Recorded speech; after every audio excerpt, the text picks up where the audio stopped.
Hello friends, welcome back to Igniter. आज मैं आप लोगों के साथ इस वीडियो के थ्रू एक बहुत ही इम्पोर्टेंट एस्पेक्ट्स के ऊपर डिस्कस करने वाला हूं। तो before going ahead I want to ask you a basic question related welded joint strength कि वेल्डेड जॉइंट का जो स्ट्रेंथ होता है वो कब ज़्यादा होगा। आप लोग इस ड्राइंग को देखिए और मेरे को बताइए कि ये दो वेल्डेड जॉइंट है, एक यहाँ पे जॉइंट है और एक ये जॉइंट है, ये ए है और ये बी है। इन दोनों में सबसे ज़्यादा स्ट्रेंथ किसका होगा, किस जॉइंट का स्ट्रेंथ सबसे ज़्यादा होगा, इन दोनों में से किसका स्ट्रेंथ ज़्यादा होगा। ये जो जॉइंट है, ए जॉइंट है, वो डिफेक्ट फ्री जॉइंट है और बी जो जॉइंट है वो डिफेक्टेड जॉइंट है। यानी कि इस जॉइंट के अंदर स्लैग इंक्लूजन्स, पोरोसिटी या फिर क्रैक्स वगैरह हैं। तो इन दोनों में से स्ट्रेंथ किसका हाई होगा फ्रेंड्स। सही है, आप लोगों का उत्तर सही होगा कि जो स्ट्रेंथ की अगर बात करें तो ए जॉइंट का स्ट्रेंथ हाई होगा as compare to the B joint. तो फ्रेंड्स, आप लोगों को पता होगा कि हमें for getting a sound weld और for getting a greater strength in a welded joint we have to protect arc and weld pulled during the fusion welding process। जी हाँ फ्रेंड्स, वेल्डिंग के दौरान हमें क्या करना पड़ता है कि आर्क और वेल्ड पुल को हमें एटमॉस्फेरिक कॉन्टेमिनेंट से प्रोटेक्ट करना पड़ता है, तब जाके हमें डिफेक्ट फ्री जॉइंट मिलता है फ्रेंड्स। और जब डिफेक्ट फ्री जॉइंट मिलता है तो वो जो जॉइंट होता है वो काफ़ी स्ट्रेंथ होता है उसके अंदर as compare to the defected joint. तो आज मैं इस वीडियो के माध्यम से आप लोगों के साथ इसी के ऊपर डिस्कस करने वाला हूं कि जो हम लोगों ने आर्क वेल्डिंग प्रोसेसेस पढ़ा है, 10 टाइप का आर्क वेल्डिंग प्रोसेसेस हम लोगों ने पढ़ा है, उसके इलेक्ट्रोड्स के भी बारे में पढ़ा है कि किस प्रकार के इलेक्ट्रोड्स अलग अलग आर्क वेल्डिंग प्रोसेसेस में यूज़ होता है। वो ये हम लोगों ने पढ़ा है वीडियो के माध्यम से ही। तो यदि आप लोगों ने उस वीडियो को नहीं देखा है तो लिंक आप लोगों को डिस्क्रिप्शन बॉक्स में मिल जाएगा, वो आप लोग देख सकते हैं लिंक के थ्रू जा करके। तो इस वीडियो में मैं आप लोगों को ये बताऊंगा कि जो डिफरेंट टाइप्स के आर्क वेल्डिंग प्रोसेसेस हैं उसमें किस प्रकार के सील्डिंग प्रोसेस का यूज़ किया जाता है। उसमें सील्डिंग गैस यूज़ किया जाता है, अगर सील्डिंग गैस यूज़ किया जाता है तो किस प्रकार का सील्डिंग गैस यूज़ किया जाता है, सील्डिंग गैस का नाम क्या है, साथ ही साथ उसमें या फिर उसमें फ्लक्स यूज़ किया जाता है एज अ सील्डिंग पर्पस। तो इस वीडियो के माध्यम से मैं इसी के ऊपर फोकस करने वाला हूँ फ्रेंड्स। सील्डिंग एक बहुत ही इम्पोर्टेंट एस्पेक्ट्स है फ्यूजन वेल्डिंग के अंतर्गत। If you are going to weld any job by a fusion welding process then you have to protect your weld pool और arc from the atmospheric contaminants. अगर आप उसे एटमॉस्फेरिक कॉन्टेमिनेंट से protect नहीं करते हैं तो उसके अंदर क्या होगा कि वेल्ड पूल के साथ जो बाहरी गैस, जो हमारे वातावरण में जो गैसेज हैं, वो गैसेज क्या करेंगी कि वेल्ड पूल के साथ रिएक्शन कर लेती हैं और रिएक्शन करने के बाद उसमें जो है जब रिएक्शन करती हैं तो उस वेल्ड बिट के अंदर या फिर वेल्ड जॉइंट के अंदर डिफेक्ट आ जाता है, जैसे पोरोसिटी या फिर आपका ब्लो होल या फिर स्लैग इंक्लूजन, इस तरह के डिफेक्ट्स या फिर आने लगते हैं फ्रेंड्स।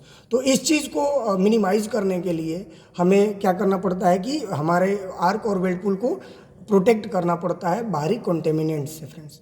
तो कैसे करते हैं उस चीज़ को हम लोग समझने की कोशिश करते हैं फ्रेंड्स। चलिए आइए वीडियो को स्टार्ट करते हैं, जो मेन हमारा टॉपिक है आज का।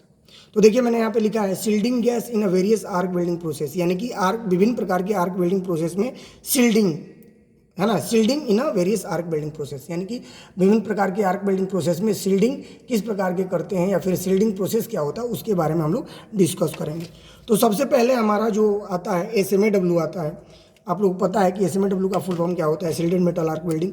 इसमें जो सील्डिंग हम लोग करते हैं आर्क और वेल्ड पूल को, उस वो हम लोग फ्लक्स के द्वारा करते हैं, फ्लक्स के द्वारा। अब ये फ्लक्स कहाँ होता है, ये फ्लक्स हमारा इलेक्ट्रोड के ऊपर कोटेड होता है और ये फ्लक्स क्या होता है कि आर्क, जब हम लोग इलेक्ट्रोड और वर्कपीस को एक दूसरे के ऊपर कांटेक्ट कराते हैं या फिर टच कराते हैं तो वहाँ वेल्डिंग सर्किट कंप्लीट होता है और वहाँ पे जब आर्क प्रोड्यूस होता है इलेक्ट्रोड टिप और वर्कपीस के बीच में, तो इलेक्ट्रोड जब मेल्ट होता है उसके साथ साथ फ्लक्स भी मेल्ट होता है, और ये फ्लक्स मेल्ट होकर के व्हर्लपूल के ऊपर फ्लोट करता है, और हमारे जो एटमॉस्फेरिक कॉन्टेमिनेंट्स हैं उससे हमारे व्हर्लपूल को क्या करता है, प्रोटेक्ट करता है फ्रेंड्स। तो SMAW में हम लोग आर्क और व्हर्लपूल को प्रोटेक्ट करने के लिए, किससे प्रोटेक्ट करने के लिए, एटमॉस्फेरिक कॉन्टेमिनेंट से, यानी कि जो हमारे वातावरण में जो बाहरी गैसेज हैं, जो अशुद्ध गैसेज हैं, उससे अपने व्हर्लपूल और आर्क को प्रोटेक्ट करने के लिए फ्लक्स का यूज करते हैं फ्रेंड्स। ठीक है, आगे बढ़ते हैं। अब GMAW, तो GMAW जो प्रोसेस होता है इसमें दो कैटेगरी होता है, एक को हम लोग बोलते हैं मिग और एक को बोलते हैं मैग। GMAW में अगर कोई पूछता है कि आर्क और व्हर्लपूल को कैसे सील्ड करते हैं, तो सील्डिंग गैस से, सील्डिंग गैस, इसको हम लोग एक वर्ड में आंसर दे सकते हैं कि सील्डिंग गैस से। लेकिन अब सील्डिंग गैस में भी इसमें दो कैटेगरी के गैस यूज होते हैं। अगर हम लोग मिग की बात करें, मेटल इनर्ट गैस वेल्डिंग की बात करें, तो इसमें हम लोग इनर्ट गैस यूज करते हैं एज अ सील्डिंग गैस। क्या गैस? Inert gas. ठीक है, इनर्ट गैस। अब इनर्ट गैस के रूप में हम लोग आर्गन या फिर हीलियम यूज करते हैं। दूसरा है इसमें कैटेगरी मैग, MAG, मतलब metal active gas welding. MAG में हम लोग सील्डिंग गैस के रूप में एक्टिव गैस यूज करते हैं। कौन सा गैस यूज करते हैं? Active gas, active gas. अब ये एक्टिव कौन सा होता है? एक्टिव गैस के रूप में हम लोग CO2 गैस यानी कि कार्बन डाइऑक्साइड गैस यूज करते हैं। CO2 गैस यानी कार्बन डाइऑक्साइड गैस। तो GMAW में हम लोगों को दो टाइप के वेरिएशन देखने को मिलता है, यानी कि दो प्रकार के वेरिएशन हम लोग को देखने को मिलता है सील्डिंग गैस के आधार पे। जब हम लोग इनर्ट गैस यूज करते हैं तो उसे मिग प्रोसेस कहते हैं, और जब हम लोग एक्टिव गैस यूज करते हैं एज अ सील्डिंग गैस तो उसे हम लोग मैग प्रोसेस कहते हैं फ्रेंड्स। तो ये हो गया हमारा GMAW के अंदर। GMAW के अंदर हम लोग अगर आर्क और व्हर्लपूल को हमें प्रोटेक्ट करना है एटमॉस्फेरिक कंटेमिनेंट से, तो हम लोग सील्डिंग गैस का यूज करते हैं। इसमें फ्लक्स का यूज नहीं किया जाता है, और सील्डिंग गैस के रूप में हम लोग इनर्ट गैस और एक्टिव गैस दोनों यूज कर सकते हैं फ्रेंड्स। इनर्ट गैस में हम लोग आर्गन और हीलियम यूज करते हैं, और एक्टिव गैस के रूप में हम लोग CO2 गैस यूज करते हैं फ्रेंड्स।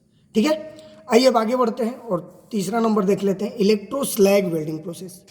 अब इलेक्ट्रोस्लैग वेल्डिंग प्रोसेस, इसमें जो हम लोग सील्डिंग पर्पस के लिए जो यूज करते हैं वो फ्लक्स यूज करते हैं। ठीक है, इसमें फ्लक्स यूज करते हैं, इसमें गैस नहीं यूज किया जाता है फ्रेंड्स। ठीक है, आगे बढ़ते हैं और इलेक्ट्रो गैस वेल्डिंग देखते हैं। इलेक्ट्रो गैस वेल्डिंग, तो इलेक्ट्रो जो गैस वेल्डिंग प्रोसेस होता है इसमें फ्लक्स और सील्डिंग गैस दोनों यूज किया जाता है। फ्लक्स एंड सील्डिंग गैस दोनों, फ्लक्स और सील्डिंग गैस दोनों हम लोग यूज कर सकते हैं इलेक्ट्रो गैस वेल्डिंग में। लेकिन कब फ्लक्स यूज करेंगे और कब सील्डिंग गैस यूज करेंगे वो भी मैं आप लोगों को बता देता हूँ। तो देखिए, इलेक्ट्रो गैस वेल्डिंग जो होता है वो भी, इसके अंदर भी दो वेरिएशन होता है।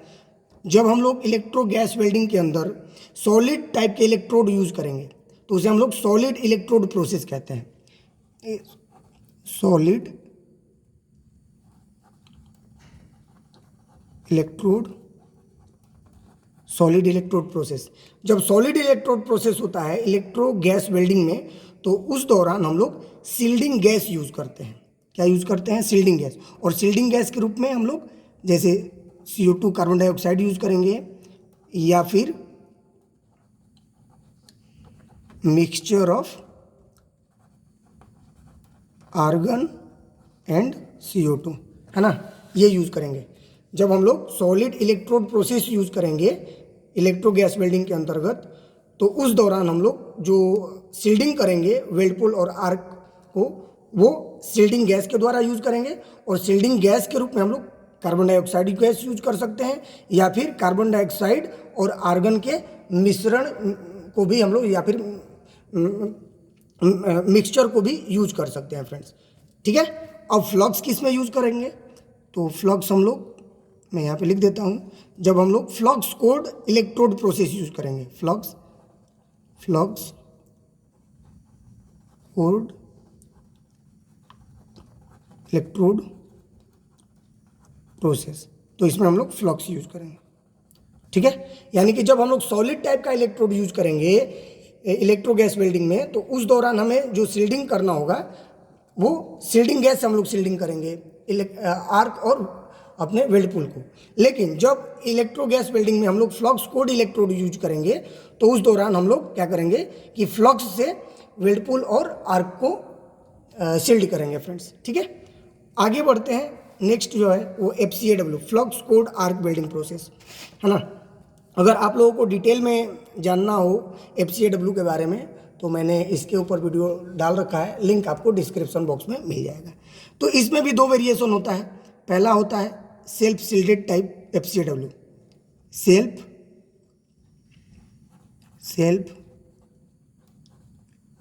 Shielded type FCAW।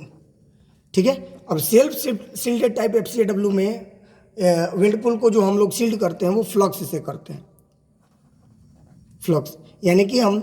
और दूसरा जो होता है इसके अंतर्गत, दूसरा जो होता है वो होता है आपको gas shielded type, gas shielded type FCAW। तो गैस सील्डेड टाइप FCAW में हम लोग जो है वो सील्डिंग गैस यूज करते हैं,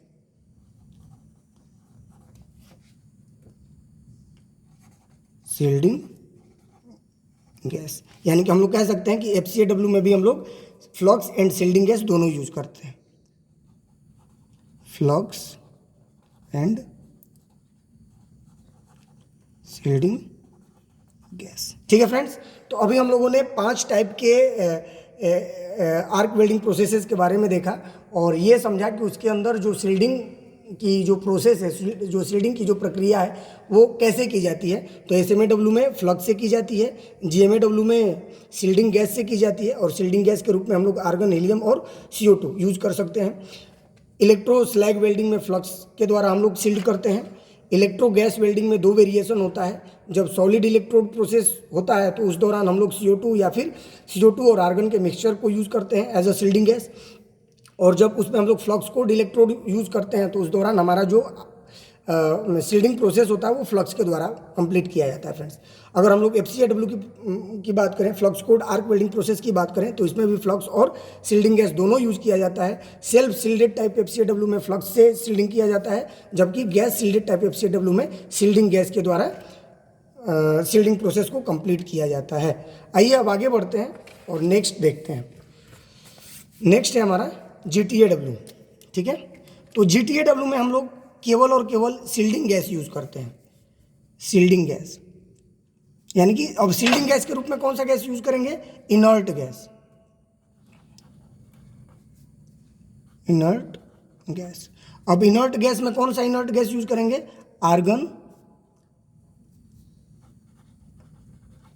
आर्गन या फिर helium. Friends, gas tungsten arc welding में हम लोग फ्लक्स का उपयोग नहीं करते हैं सील्डिंग पर्पस के लिए। इसमें हम लोग केवल और केवल इनर्ट गैस यूज करते हैं, एक्टिव गैस भी यूज नहीं करते हैं फ्रेंड्स जनरली। अब आइए आगे बढ़ते हैं और प्लाज्मा आर्क वेल्डिंग को देखते हैं, PAW। तो प्लाज्मा आर्क वेल्डिंग में हम लोग इनर्ट गैस यूज करते हैं या फिर mixture of inert gas use करते हैं। ठीक है, इनर्ट गैस और मिक्सचर ऑफ इनर्ट गैस। अब इनर्ट गैस के रूप में हम लोग आर्गन या फिर हीलियम, या फिर अगर मिक्सचर की बात करें तो आर्गन प्लस हीलियम को मिक्स करके भी हम लोग यूज कर लेते हैं फ्रेंड्स। ठीक है, आर्गन प्लस हीलियम को भी हम लोग मिक्स करके यूज कर लेते हैं। अब आते हैं आगे और हम लोग आगे बढ़ते हैं, एटॉमिक हाइड्रोजन आर्क वेल्डिंग के बारे में समझते हैं। इसमें जो हमारा सील्डिंग इस प्रोसेस में जो हम लोग सील्ड करते हैं अपने आर्क और वेल्ड पोल को, वो हम लोग हाइड्रोजन गैस से यूज करते हैं। हाइड्रोजन गैस इसमें अलग है, हाइड्रोजन गैस। इसमें हम लोग जो सील्डिंग गैस यूज करते हैं वो है हाइड्रोजन गैस। ना तो हम लोग इसमें इनर्ट गैस यूज करते हैं और ना ही फ्लक्स यूज करते हैं, ना ही एक्टिव गैस यूज करते हैं। हम लोग इसमें हाइड्रोजन गैस यूज़ करते हैं, CO2 भी गैस यूज़ नहीं किया जाता है। ठीक है, तो अगर कोई पूछता है कि एटॉमिक हाइड्रोजन आर्क वेल्डिंग में वेल्ड पूल और आर्क को एटमॉस्फेरिक कॉन्टेमिनेंट से प्रोटेक्ट करने के लिए किस प्रकार के सील्डिंग किया जाता है, तो हाइड्रोजन गैस का इन्वायरमेंट दिया जाता है एटॉमिक हाइड्रोजन आर्क वेल्डिंग में प्रोसेस, यानी कि atomic hydrogen arc welding process में हाइड्रोजन गैस का यूज़ करके हम लोग सील्ड करते हैं वेल्ड पोल को। फ्रेंड्स, आइए अब बात करते हैं कार्बन आर्क वेल्डिंग। आप लोग पता है कि सबसे ओल्डेस्ट वेल्डिंग प्रोसेस है ये। तो इसमें हम लोग फ्लक्स एंड सील्डिंग गैस दोनों यूज करते हैं। सील्डिंग गैस अब ये चलन में नहीं है, ऑपरेशनल नहीं है, ये ना के बराबर है। और सबसे आखिरी में हम लोग देख लेते हैं सबमर्ज आर्क वेल्डिंग है हमारा। तो ये जो हमारा submerge arc welding SAW submerge arc welding, तो इसमें हम लोग जो यूज़ करते हैं वो फ्लक्स यूज़ करते हैं। फ्लक्स, अब फ्लक्स किस टाइप का यूज करते हैं, तो ग्रेनुलर फ्लक्स। इसमें हम लोग ग्रेनुलर फ्लक्स, यानी कि इसमें जो हमारा फ्लक्स होगा या तो वो पाउडर फॉर्म में रहेगा या फिर ग्रेनुलर फॉर्म में रहेगा, यानी कि जो अब क्या बोलते हैं, जैसे रेत होता है, रेत टाइप का फ्लक्स रहेगा फ्रेंड्स। और ये फ्लक्स क्या करता है कि वेल्ड पूल को ढक देता है ब्लैंकेट की तरह, चादर की तरह। और इस प्रोसेस में हमें आर्क भी दिखाई नहीं देता है, आर्क हिडन रहता है फ्रेंड्स। तो ये हो गया हमारा 10 टाइप के आर्क वेल्डिंग प्रोसेसेस। और उसके अंदर जो सील्डिंग प्रोसेस हम लोग यूज़ करते हैं, उसके अंदर जो सील्डिंग टेक्निक यूज़ करते हैं, वो मैं इस वीडियो के माध्यम से आप लोगों को समझाने की कोशिश किया। वीडियो के माध्यम से समझाने की मैंने कोशिश की कि कौन सा किस प्रोसेस में किस टाइप की सील्डिंग गैस का यूज़ हम लोग करेंगे फ्रेंड्स। तो आई होप आप लोगों ने इस वीडियो को एंजॉय किया होगा। और फिलहाल इस वीडियो में इतना ही।